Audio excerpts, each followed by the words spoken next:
Turkish schools had been closed, and the doors to Turkish newspapers had been shut. Wearing clothes with Turkish motifs was a crime, circumcision was banned, and mothers of circumcised children were sentenced to 5 years in prison. Mosques were shut down, washing the deceased was forbidden, and Islamic burial practices were not permitted. Turkish gravestones were being vandalized. Fines were imposed on those speaking Turkish, and Turkish names were changed to Bulgarian ones, a process they called returning to the ethnic root. Soldiers armed with Kalashnikovs would arrive at the doors of Turkish families, forcibly taking them to the local municipality. They were shown lists full of Bulgarian names like Jordan, Mihail, Stanka, Emilia, Natalia, and were told to pick one. Their Turkish identity papers were invalidated and replaced with new ones bearing Bulgarian names. The old identity papers with Turkish names could no longer be used to withdraw money from the bank, enroll children in school, or conduct any government business. They were forced to use Bulgarian names. In classrooms, teachers would call out the Bulgarianized names of Turkish children. Even the term Turkish coffee was banned. It had to be called Oriental coffee. The assimilation slowly turned into a form of genocide.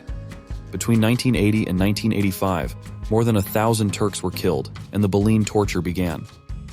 The Belene camp was located on Belene Island, situated between two branches of the Danube River, accessible by bridges. Leaders of the Turkish community who organized resistance were imprisoned there.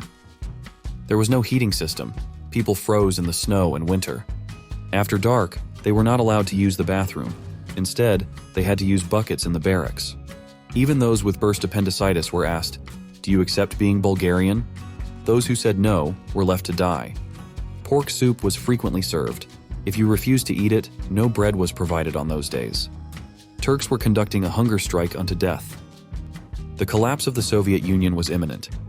Gorbachev implemented reforms and openness initiatives to prevent the collapse. The end of the Zhivkov regime was near. With one final act of malice, he instituted forced migration. He thought that Turkey would not open its borders, and Zhivkov could then say to the world, "See, these are not Turks, they are Muslim Bulgarians." If they were Turks, Turkey would have taken them. But this plan failed. Turkey opened its borders. 350,000 of our kin, with their families, poured out onto the roads, leaving behind their birthplaces, homes, and villages.